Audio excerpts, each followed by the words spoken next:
Գումարը շատ է, ինչ որ տևիր, բանա ջան։ Առաջին միլիոնը չեմ ասի, որտեղից մնացածը կասեմ, Պատասեր։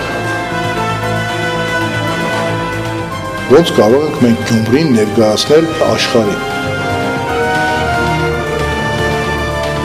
Խմբակցության մեջ մեզ չի կարելի ամեն բանի մասնակից դառնալ։ Մարդիկ գիշերը քնում երազ են տեսնում ու առավոտը իրենք հավաստի իբրև թե հավաստի աղբյուրներից մեկնաբանություն են։ Ծառուկյան Գագիկի կողմից։ Թարմացնենք մեր հիշողությունը եւ շարժվենք ժամանակին հակառակ ուղղությամբ։ Եթերում արխիվի մեկ օրն է։ Իրերի եւ երևույթների համադրումը, հավատացեք, շատ ավելի կարեւոր ու արժեքավոր է, երբ դիտում ես այն ժամանակի ու տարածության մեջ։ Եվ այսպես հետ պտտենք ժամանակի անիվը եւ հայտնվենք 1 տարի առաջ ճիշտ այս նույն վայրում, երբ Երևանից Գյումրի բերող այս հիմնական ճանապարհահատվածը փակ էր, քաղաքի երթևեկությունը կաթվածահար։ Եվ ասեմ ինչու, որովհետեւ ԲՀԿ պատվիրակությունը Գագիկ Ծառուկյանի գլխավորությամբ այդ օրը Գյումրիում էր։ Հենց Գյումրու գարեջրի գործարանում սեփականատեր ԲՀԿ-ական Սամվել Բալասանյանը գյումրեցի գարեջրագործների եւ ԲՀԿ կուսակիցների ներկայությամբ դարձավ ԲՀԿ փոխնախագահ։ Գագիկ Ծառուկյանից հետո երկրորդ դեմքը, երկրորդ մարդը Բարգավաճ Հայաստան կուսակցությունում։ Արխիվ 2010 թվական։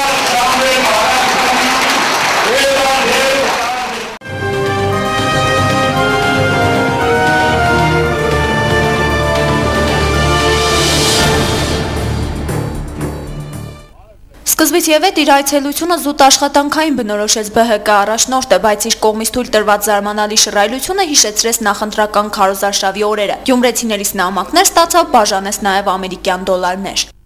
Գումարը շատ է, ինչ որ տևիր, բանա ջան։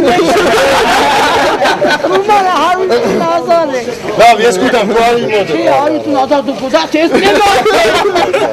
Անցո հելիք է, կանացի էլ չկա։ 1000 դոլար առան։ Գագիկ Ծառուկյանը նախ հյուրընկալվեց ԲՀԿ-ի շարքերը վերջերս համալրած պատգամավոր Սամվել Բալասանյանին։ Գարեջրի գործարանում աշխատակիցները ԲՀԿ առաջնորդին դիմավորեցին ծափահարություններով։ Միջոցառումը վարող Սամվել Բալասանյանը ներկաների մոտ նախ արդարացրեց ԲՀԿ մտնելու իր որոշումը։ Այնուհետև խոսքը փոխանցեց գարեջրի գործարանի աշխատողներին, ովքեր Բալասանյանի փոխարեն ներկայացրին վերջինիս կենսագրականն ու ձեռքբերումները։ Սեփական աշխատողների գովասանքը իբր ամաչացրեց գործարանի սեփականատիրոջը, ով ջանք ու եռան չէր խնայում իր անձը փարաբանող մարդկանց երկարաշունչ խոսքը կրճատելու համար։ Եթե ոչ կարող է շատ ծուղ է, ու ուստարոն է շատ ընտրեսնատ խոսել ռոսանում։ Արուսանում, դեպիցը խոսա, պես վարձրական, շատ կարճ, շատ չկովան։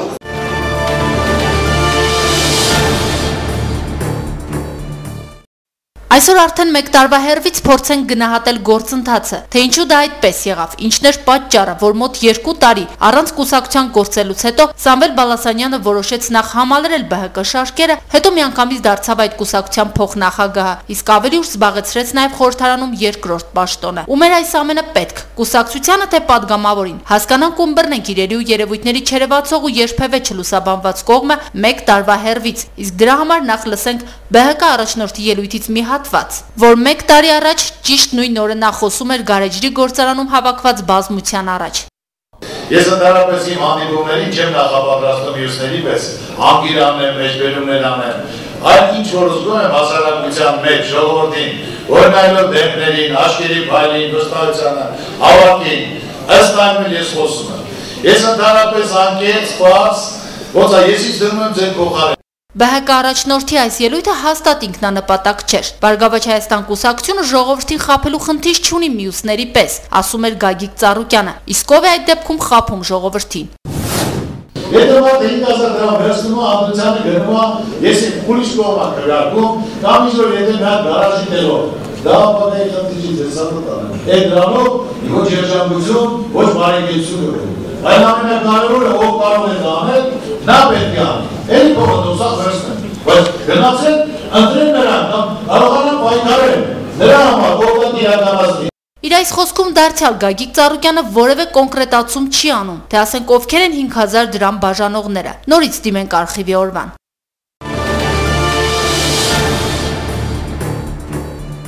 Առաջին միլիոնը չեմ ասի, որտեղից մնացածը կասեմ, մարդու հաջողությունը դա Աստծո հետ կապված է։ Մարդը կյանքում պետք է հաջողակ լինել։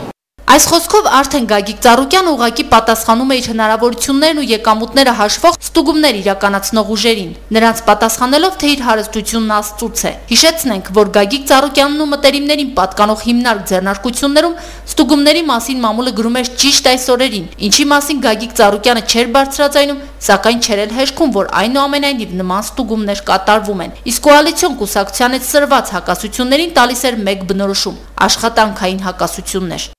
Դրանա տար ուրիշ կուսակցություն է, մենք ուրիշ կուսակցություն ենք, իհարկե մենք կոալիցիոն գործընկերներ ենք, բայց ասենք թե այս ծրագրի խնդիրներ են լինում։ Կոալիցիոն հուշագրի փետրվարյան ստորագրումից առաջ ՀՀԿ-ԲՀԿ հակասությունները խորացան այն աստիճան, որ ընդհուպ միջև ԲՀԿ ղեկավարությունը սուր հայտարարություններ էր անում, թե Բարգավաճ Հայաստան կուսակցությունն ունի իր սեփական լիդերը եւ նրանք ոչ մեկին ոչ մի անգամ սատարելու խնդիր չունեն։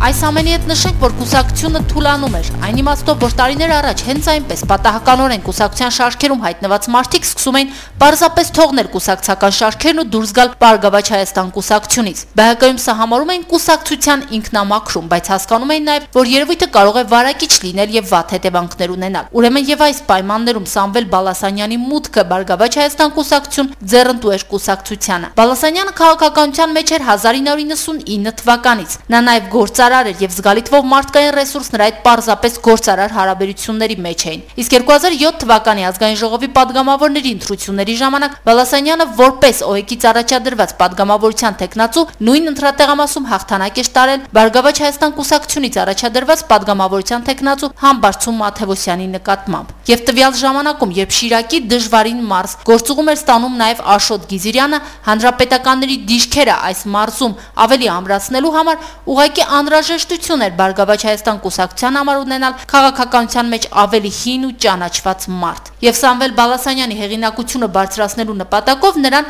Աշոտ Գիզիրյանի Շիրակի մարզ գործուղումից ուղիղ 3 օր առաջ Բարգավաճ Հայաստան կուսակցությունը շնորհեց կուսակցության երկրորդ դեմքի պատիվը։ Դա հնարավորություն կտար Սամվել Բալասանյանին ավելի ուժեղ լինելու եւ ամրացնելու ԲՀԿ դիրքերը նաեւ այս մարզում։ Քանի որ երիտասարդ падգամավոր Մարտուն Գրիգորյանը դա անելու համար բավականին երիտասարդ էր եւ ԲՀԿ ուժերը մարզում իրեն ենթարկեցնելու ու հավասարակշռությամբ բերելու համար նրա ունեցած հնարավորությունները չէին բավականացնում։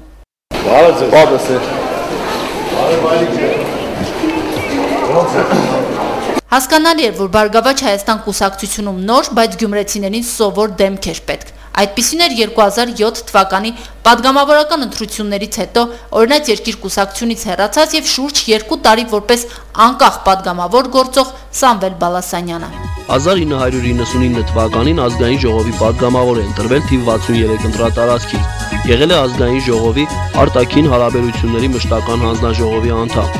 2003 թվականին падգամավոր է ընտրվել թիվ 49 ընտրատարածքից։ Եղել է ֆինանսավարկային, բյուջետային եւ տնտեսական հարցերի մշտական հանձնաժողովի անդամ, ղեկավարել է Հայ խնայբանկում ավանդադրված Հայաստանի Հանրապետության քաղաքացիների խնայողական ավանդները վերականգնելու եւ փոխհատուցելու հնարավորություններն ուսումնասիրող ժամանակավոր հանձնաժողովը։ Օրինաց երկիր կուսակցության անդամ է, օրինաց երկիր խմբակցության ղեկավար, օրենքի մի շարք նախագծերի հեղինակ եւ համահեղինակ է։ Սա սակայն Սամվել Բալասանյան քաղաքական գործի կենսագրության առաջին մասն է կամ ՕԵԿ-ական անցյալը։ Նրա ԲՀԿ ներկային անցնելուց առաջ հարկ է կրկին դիմել արխիվի օգնությանը։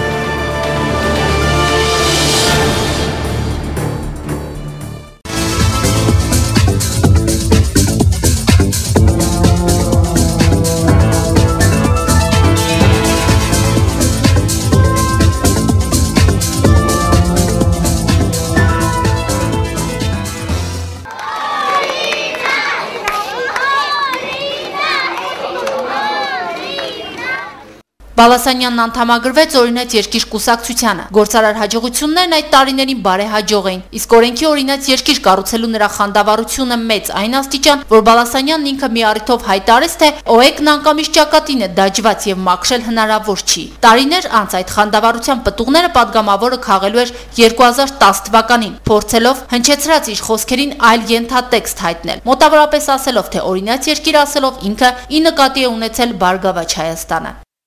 Օրինաց երկիրը դա հասարակության ծանրակշիռն է։ Ծանրակշիռը Գյումրեցու Բարգավաճ ժողովուրդն է։ Այսինքն այն ուղղորդվածությունը, որը պետք է կարողանա տալ, օրինակ երկիրը եւ մենք պետք է ունենանք պայծառ ապագա։ Եվ հիմնադիրը մեզ կտանի երկիր օրինակ։ Բալասանյան քաղաքական գործչի ամենամեծ ձեռքբերումը թերևս Գյումրի քաղաքի մասին օրենքի ընդունումն էր, որը падգամավորը համարում էր օրինաց երկիր կուսակցության հետագա հաջողությունների համար առաջին ծիծեռնակը։ Կարևորել падգամավոր Սամվել Բալասանյանի դերը, որը կարողացավ բավականին համառությամբ ու հետևողականորեն շուրջ 2 տարի այս ուղղությամբ աշխատել։ Սակայն նրան այդպես էլ չհաջողվեց Գյումրին վերականգնել խորհրդարանից ու թղթերից այն կողմ, քանի որ ՕԵԿ-ը ստիպված եղավ իշխանությունից հեռանալ ընդդիմության ճամբար, իսկ падգամավորը հեռացավ օրինաց երկիր կուսակցությունից 2007 թվականի խորհրդարանական ընտրություններում падգամավոր ընտրվելուց հետո։ Այնուհետև Սամվել Բալասանյանը կրկին բախվեց նույն տանիք ունենալու խնդրի հետ։ Անկախ падգամավորի մանդատը նրան հնարավորություն չէր ընձեռում բիզնեսն անձեռն մխելի պահելու։ Մինչև ԲՀԿ շարքերն ամրագրվելը Սամվել Բալասանյանին հաճախակի կարելի էր տեսնել այն ժամանակ վարչապետ, իսկ այնուհետև 2008 թվականի փետրվարյան ընտրություններից առաջ նախագահության տեխնացու Սերժ Սարգսյանին ուղեկցողների շարքում։ Սակայն Բալասանյանին այդ շարքերը ընդգրկվել չհաջողվեց։ Այնուհետև, երբ Արթուր Բաղդասարյանն ու նրա ղեկավարած օրինաց երկիր կուսակցությունը կրկին ճամբարափոխվեցին, Սամվել Բալասանյանի համար անհրաժեշտություն առաջացավ որևէ կուսակցությանն անդամագրվելը։ Քանի որ արդեն ազգային անվտանգության խորհրդի քարտուղարի պաշտոնում ՕԵԿ ղեկավարը սկսեց դաժան հաշվեհարդար տեսնել падգամավորի նկատմամբ։ Այն ժամանակ բավականին լայնածավալ ստուգումներ էին իրականացվում տարբեր գործարարների մոտ, այդ թվում նաև Սամվել Բալասանյանի պատկանող Գյումրու գարեջրի գործարանում։ Սրանից որոշ ժամանակ անց ազգային ժողովը սկսեց քննարկել խոշոր գործարարի մոտ հարկային մասնագետի գործուղմանը վերաբերող օրինագծի քննարկումը, որը Գյումրիում առնչվում էր նաև գարեջրի գործարանին։ Падգամավորի համբերությունը նմանատիպ ստուգումներից սպառվել էր արդեն այն աստիճան, որ չէր հապաղում իր դժգոհությունները արտահայտել բարձրաձայն։ Դուք պատկերացնում եք ում են կպնում հիմա, փորձում են նրանց միջոցով ինչ անել։ Այսինքն ուր ուզենան մտնելու տեխնոլոգիչի, ասենք ուզենան պատվալները կմտնեն, կբարձրանան ԵՊՄ-ան արտադրամաս, կտեսնեն, այսինքն ամեն ինչ, այն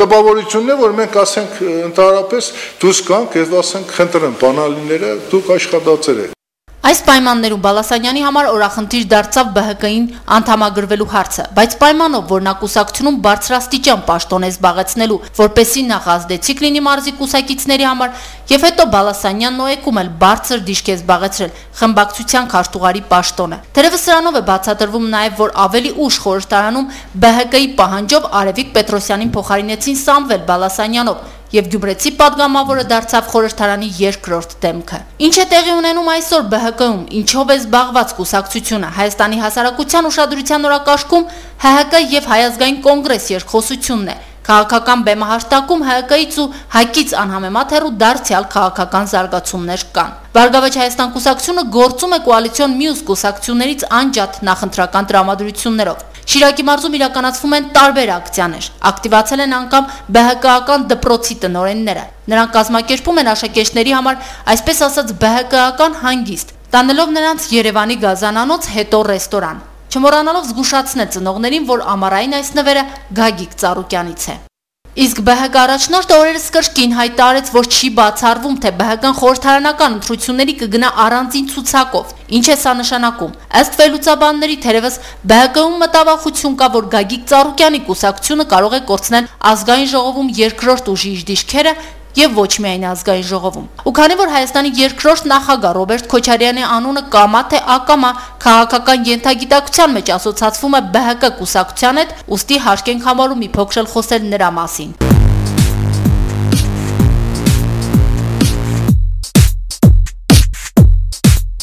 Քոչարյան կամ երկրորդ EM Ռոբերտ Քոչարյանը ոչ պաշտոնական կայքի միջոցով սկսել է արդեն գործել։ Իմիջիալոց հիշեցնել երկխոսող կողմերին նաև իր մասին։